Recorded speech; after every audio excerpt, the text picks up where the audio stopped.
Welcome back to the channel. I do apologize for the late upload, but I will now be reviewing the doubleheader on Monday night. So the Tennessee Titans took on the Buffalo Bills in the first of two games on the Monday night matinee. And for the Titans, they came off a brutal week one and a really bad week two as the Buffalo Bills stormed their way to their second consecutive win to start off the season 2-0. For the Bills, as I've said, they are a beast in the East. I can see them easily contending for a Super Bowl, playoff berth, division title. The sky is the limit for the Buffalo Bills. As for the Tennessee Titans, what a huge fall from grace it has been over the last three seasons, as they've made the postseason the last three consecutive seasons, but haven't made much noise the last two playoffs as they've been bounced out of the first round.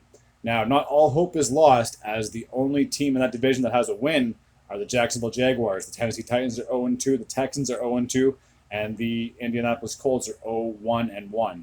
So not all hope is lost, as if they can get a Week 3 victory and potentially get back to 500 by Week 5, then they by all means can easily stay in the hunt. But if they keep losing, it's not going to look very good. I wouldn't be surprised if the AFC South honestly turned into like the NFC East of 2020, where all the teams were under 500. It seems like the division is extremely weak, even though they have, like I said, the Titans, they should have contended. They had the Colts with Matt Ryan, but for some reason, it's just the wheels are just not in motion when it comes to that division. It's going to be very tough. Like I said, if they dig too big of a hole, it might be hard to climb out of, but luckily it's only been 2 weeks. So like I said, they still can bounce back. And in my predictions, I did predict that the Buffalo Bills would win, and sure enough, they did.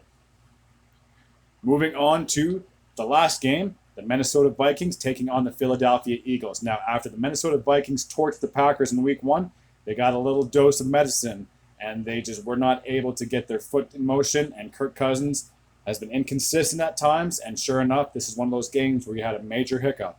The Eagles, a team I had predicted would win in this matchup. I didn't think they'd be as dominant as they were, but like I said, anything can happen on any given Sunday or Monday in this case. So the Eagles win. I did predict them. So for my week two reviews, I forgot to mention this in my first week, but in my first week I went 7-9, picking 16 games. In week two, I went 10-6, so quite an improvement from week one. In my next video, I will be previewing the week three games, and so on and so forth until the end of the season. Until next time, hope everyone stays well and take care.